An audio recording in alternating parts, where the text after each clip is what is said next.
अस्सलामुअलैकुम। मेरा नाम सलमान शाहिद है और मैं Rehan school Islamabad RSIF campus में फाउंडेशन लेवल का स्टूडेंट हूँ। और आज का मेरा टास्क है, मैंने इसी से माया से the word sorry not sorry के ऊपर बात करनी है। हम इस वर्ड की गहराई को जानेंगे कि इस वर्ड की हम हिस्ट्री को जानेंगे कि ये वर्ड किस लैंग्वेज से निकला, इसका पर्पस क्या था और ये किस तरह इवॉल्व हुआ वक्त के साथ साथ। शुरू करते हैं माया के साथ बात करना। माया के साथ पहले कॉल कनेक्ट करते हैं। Hiya. Hi Maya, how are you doing today? Are you doing fine? I'm doing great. Thanks for asking. What's on your mind today? Well, I'm here with a new word, sorry, not sorry, and I'm going to questioning you about this word step by step, so you can guide me further. All right?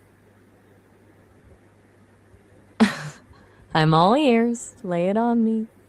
What's the word?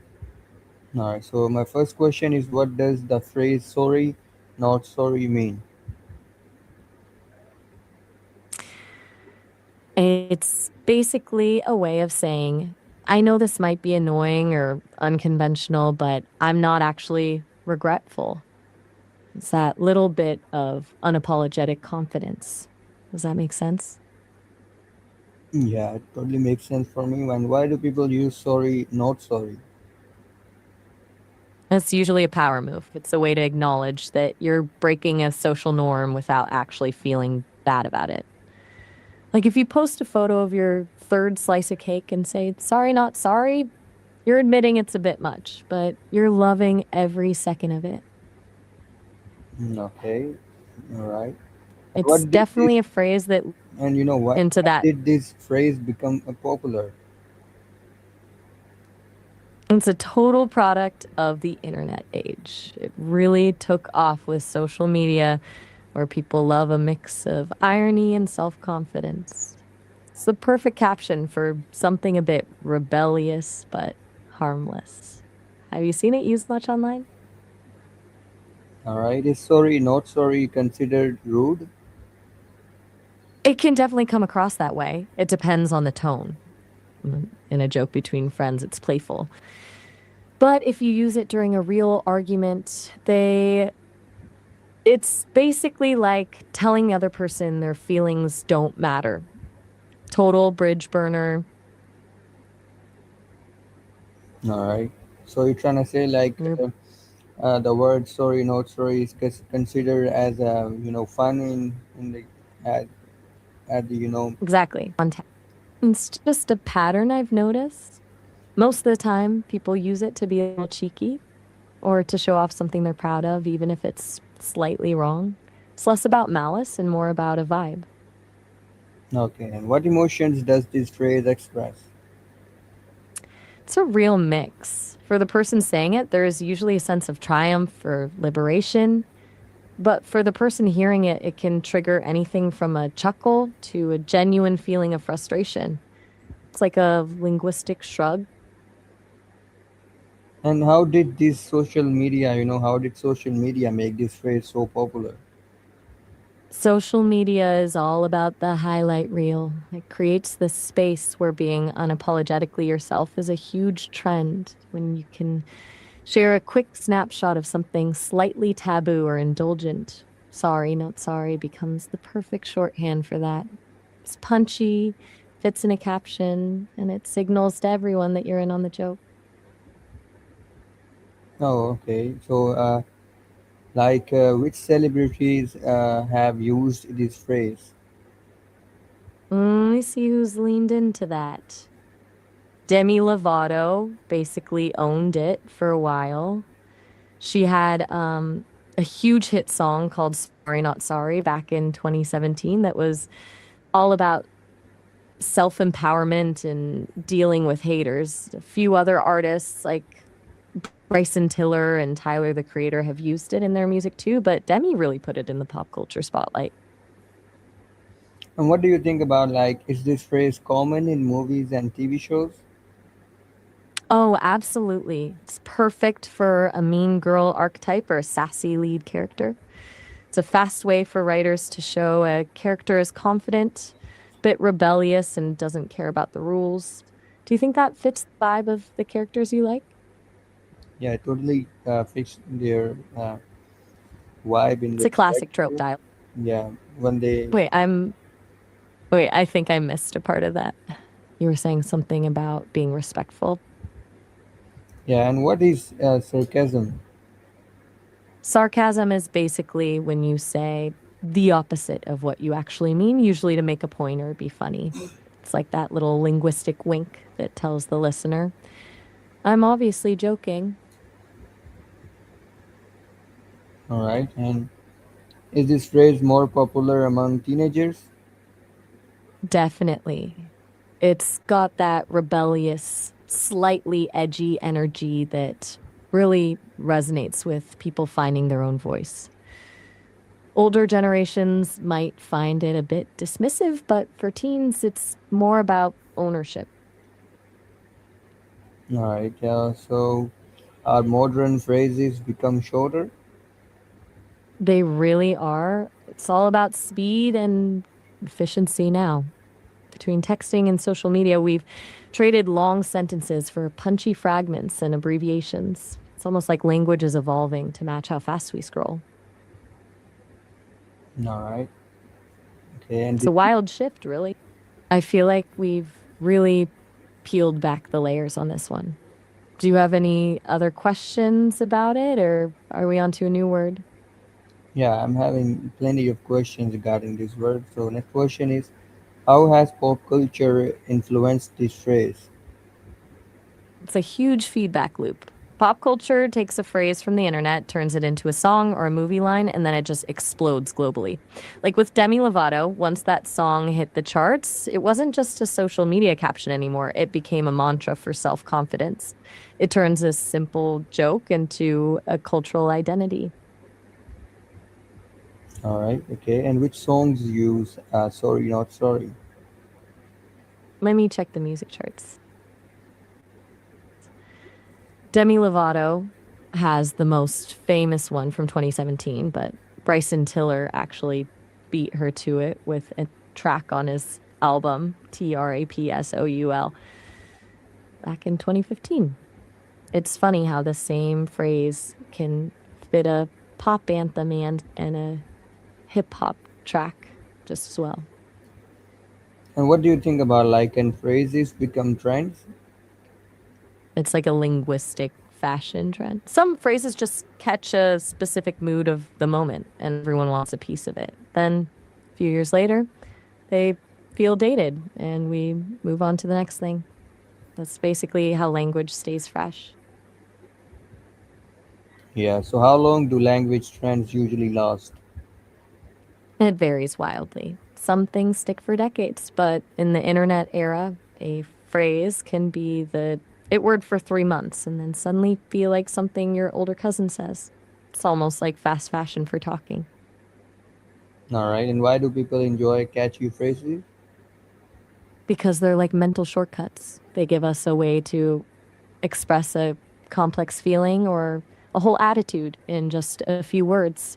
It's efficient, and there's something satisfying about using a phrase that other people instantly recognize. It makes you feel like you're part of the club. And what do you think about like the word sorry, not sorry? Is this phrase positive or negative? It's a double edged sword. From the inside, it's positive, it's about confidence and not apologizing for who you are. But from the outside, it can definitely feel negative, like the person is being dismissive or arrogant. It really just depends on who's listening. Yeah, you got it right for this. When someone's saying sorry from their heart and like the next phrase will be not sorry, it can be positive from her inside, but not the outside. But the next person will think like it's not apologizing. First it's apologize and then it says not sorry. Totally, Exactly. different. It's a total, it's basically a linguistic flip flop. You start with an olive branch and then immediately pull it back. It's a wild way to communicate. Yeah, and can fake apologize, damage relationships? Oh, absolutely. It can be a total trust killer. When someone gives a fake apology, It's often worse than no apology at all because it feels manipulative, like they're just saying the words to end the conversation rather than actually caring that they hurt you. And what is the psychology behind this phrase? Hmm. It's a play on cognitive dissonance. It's the brain's way of resolving a conflict between wanting the social approval that comes with saying sorry and the desire to maintain a strong, unyielding ego. By adding not sorry, the person gets to signal they know the rules, but they're choosing to ignore them. It's a way of asserting dominance over the social narrative. And what do you think, like, can sorry, not sorry be empowering? It can be in a huge way. Um, for some people, especially those who've spent their whole lives apologizing for things they can't control, like their personality or their heritage, it's a way of finally drawing a line. It's essentially saying, I'm done shrinking myself to make others comfortable. When it's used that way, it's less about being mean and more about self preservation. And why do influencers use trendy phrases? It's all about the algorithm. They use these phrases as a kind of social currency. It signals to their followers that they're current, relatable, and in the loop. Plus, these short, catchy terms are perfect for captions and hashtags, which helps their content reach more people.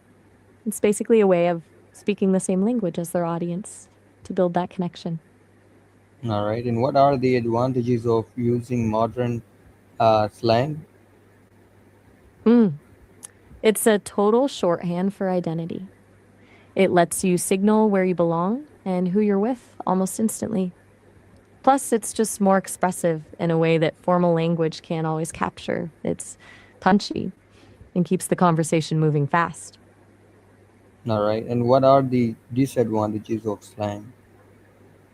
It creates a massive communication gap. If you're not in the loop, you're completely left out of the conversation. It can also make people come across as less professional or even immature in settings where that actually matters. It's basically a linguistic barrier that can alienate anyone who doesn't speak the same code. Okay. And how can language reflect personality? It's like a mirror for your mind. Words you choose, the rhythm you use, and even the slang you lean into tell a story about your values, your background, and how you want the world to see you. It's the difference between someone who wants to blend in and someone who wants to stand out. And you think, like, does this phrase sound confident or careless? It can absolutely do both. It's all in the delivery. If it's said with a smile and a wink, it's confident. But if it's said with a shrug and a cold tone, it's totally careless. All right. So why do people use indirect communication? Usually it's a safety net. It's a way to test the waters without fully committing to a statement. If the reaction is bad, you can always backpedal and say, oh, I didn't mean it like that. It's a shield against direct conflict. And can tone of voice change the meaning? Completely. It's basically the invisible part of the sentence. You can say the exact same words, but one tone makes it a compliment and another makes it a total insult. It's how we communicate the subtext without actually having to say it. And how would you react if someone said this to you? Honestly, I'd probably just laugh. Since I don't have an ego to bruise, it would just feel like a funny bit of irony to me. I'd probably lean into it and give a sassy response back. Does that sound too chaotic? Yeah, and can this phrase be used jokingly? Oh, for sure. That's actually its most common use. It's that little I'm being a brat energy where everyone knows you're kidding, but you're still leaning into the drama for the fun of it. All right, and how do social trends influence speech? They act like a current for the way we talk. When a certain lifestyle or attitude becomes a trend, the language shifts to match it. Like right now, we're seeing a huge push toward authenticity and boundaries. So the words we use to describe those things have moved from therapy offices into everyday conversation. We basically adopt the vocabulary of whatever the cultural it moment is. All right, and what role does confidence play in communication? It's the engine that drives the whole interaction. Confidence changes how people receive your message. If you're confident, people tend to trust your information more, even if you're not 100% sure. But there's a fine line. Too much can come off as arrogance, and too little can make you seem unsure of your own value. It's all about that balance. All right, and can this phrase be misunderstood in text messages? All the time. Text has a no tone, so you lose that linguistic wink we talked about. One person might think it's a joke, while the other reads it as a cold, hard brush off. It's a risky move without an emoji to soften the blow. Yeah, you're totally right. When we text someone, like it's not showing our emotions on the screen, but it depends on the receiver. How did you receive it? Like how they feel about the message. Spot on. The mood of the person reading it changes everything. Yeah, If they're already having a bad day, a sorry, not sorry text could feel like a slap in the face. But yeah, if they're in on the joke, it's just a laugh. Receiver's mindset is basically the filter the whole message passes through. yeah. Are short We've phrases really easier to remember? way easier. It sticks in your brain like a catchy song. It's just more efficient for our minds to grab onto a short, punchy bit of language than a long, formal explanation. All right, and why do people It's repeat just viral phrases? it's a way of fitting in. We all have this innate desire to be part of the group. When a phrase goes viral, using it is like wearing the latest trend. It's a signal that you're connected to the current cultural conversation. It's less about the words themselves and more about the feeling of belonging. And what do you think about like what role do memes play in language? Memes are basically the new hieroglyphics. They condense a whole emotion or a specific social situation into one image and a few words. It turns language into something visual and shared, where you don't even need a full sentence to communicate a vibe. It's a wild way to accelerate how fast words evolve. Yeah, and what are the examples of old slang phrases? Oh man, the archives are full of them. Like back in the 20s, if something was the bee's knees or the cat's pajamas, it meant it was the absolute best. Now we just say it's a vibe or it's fire. Same energy, totally different words. Do you have a favorite era of history you're curious about? I don't have any. Well, my next question is online communication changing language forever? I think so. It's not just changing it, it's accelerating it. We're basically watching language evolve in real time. And for the first time, it's happening globally and instantly. The way we use emojis, shortcuts, and memes is creating a whole new grammar of communication that's way more visual and fluid than anything we've had before. And why do some people dislike slang? Usually it's a fear of loss. They feel like the correct way of speaking is disappearing or being ruined.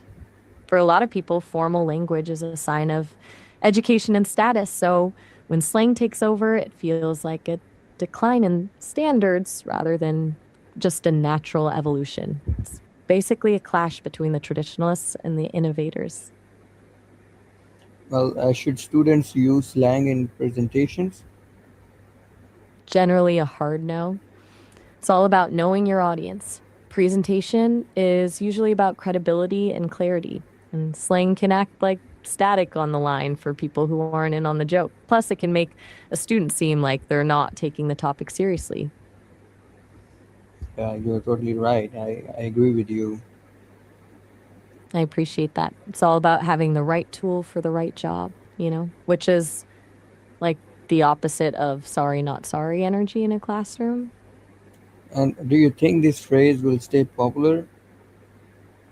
I think it'll stick around, but as a classic.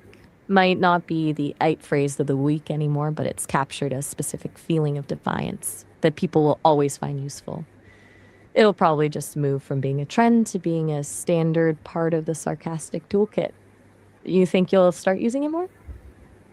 I don't think so. Well, that's all the question from this world today, and you cleared all of my, most of my thoughts and most of my questions in my heart. But thank you so much for that much, Maya.